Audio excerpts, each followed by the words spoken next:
आजिर एही भिडियोटीरे मु आपनकु शिखेइबी गोटिए पियाज आउ छुंचीर साहाय्य आपण किपरि सुंदरी झील को पटेई पारिबे।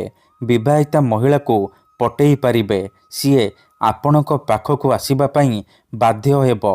जहा चाहिबे ताहा करिबो।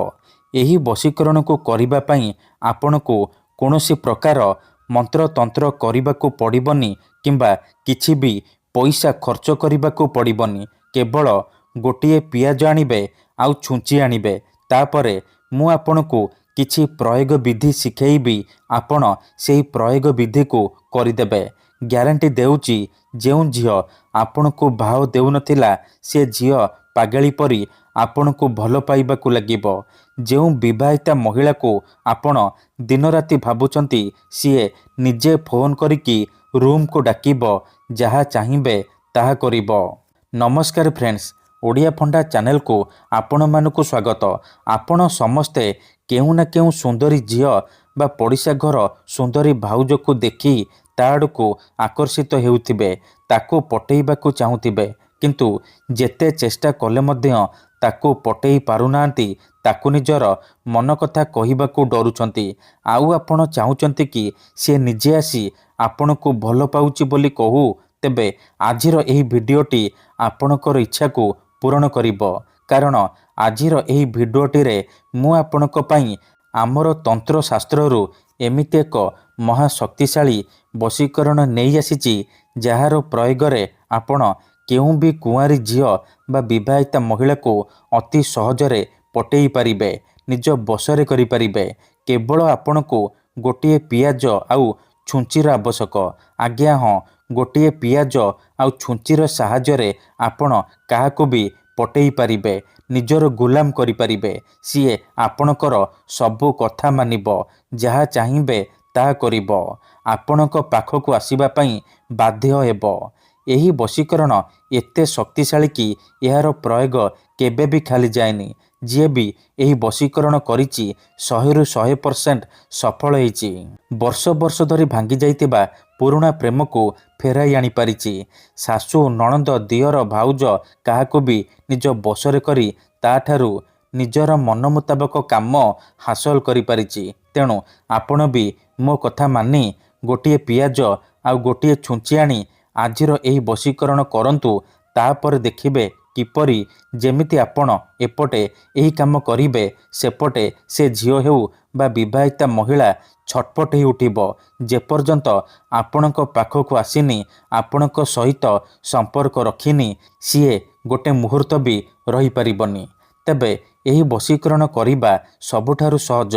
एहाकू आपण केमिति करिबे, किपरि करिबे, एहार प्रयोग विधि कौन मु आपनकू शिखेइबी। संपूर्ण प्रयोग विधि ठीक भाବରେ शिखेइबी। जानिबा पई आपण दयाकरी भिडियोटी को मूलरू शेष पर्यंत पूरा ध्यान सहित देखंतु। अधारू छाड़िकी पळेइले किंबा काटी काटी देखिले आपण किछि भी बुझी पारिबेनी। परे आपण कमेंट करिवे, गुरुजी आपणकर वशीकरण काम करूनी। देखंतु, पियाज आउ छुंचीर एही वशीकरण सबुठारु शक्तिशाली वशीकरण, किंतु एहाकू आपण संपूर्ण निष्ठा आउ विश्वासर सहित करिवे। देखंतु, जेउपरि आपण भगवान को मानुचंती, भगवान को ऊपरे विश्वास रखिचंती, निजर सबु दुख कष्ट असुविधा भगवान को जणाउचंती, जदि से असुविधार समाधान न हैला तार माने नुहे कि भगवान नांती। सेहीपरि मंत्र तंत्र हुए, वशीकरण काम करे, किंतु एहाकू आपणकू सिद्ध करिबाकू पड़िबो। प्रयोग विधि को ठीक भाबरे करिबाकू पड़िबो। मु आपणकू जेमिति शिखेइबी आपणकू ठीक सेहीपरि करिबाकू पड़िबो।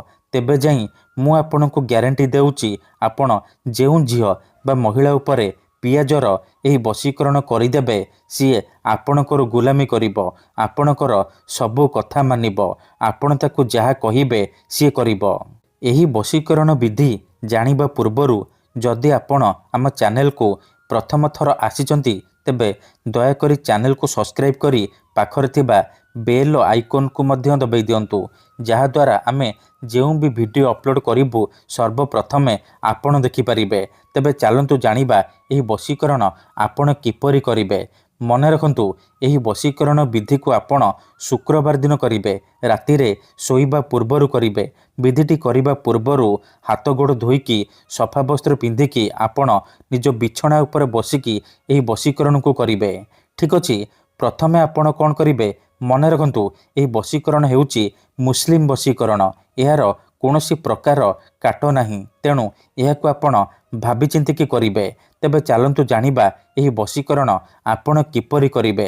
ମନେ ରଖନ୍ତୁ ଏହି ବଶୀକରଣ କରିବା ପାଇଁ ଗୋଟିଏ ପିଆଜ ଆଣିବେ, ଆଉ ଗୋଟିଏ ଛୁଞ୍ଚି ଆଣିବେ, ଆଉ କଳା ରଙ୍ଗର କଲମ ଆଣିବେ। ଏତିକି ଜିନିଷ ଆଣିସାରିବା ପରେ ନିଜର ଶୋଇବା ବିଛଣା ଉପରେ ଆପଣ ବସି ପଡ଼ିବେ।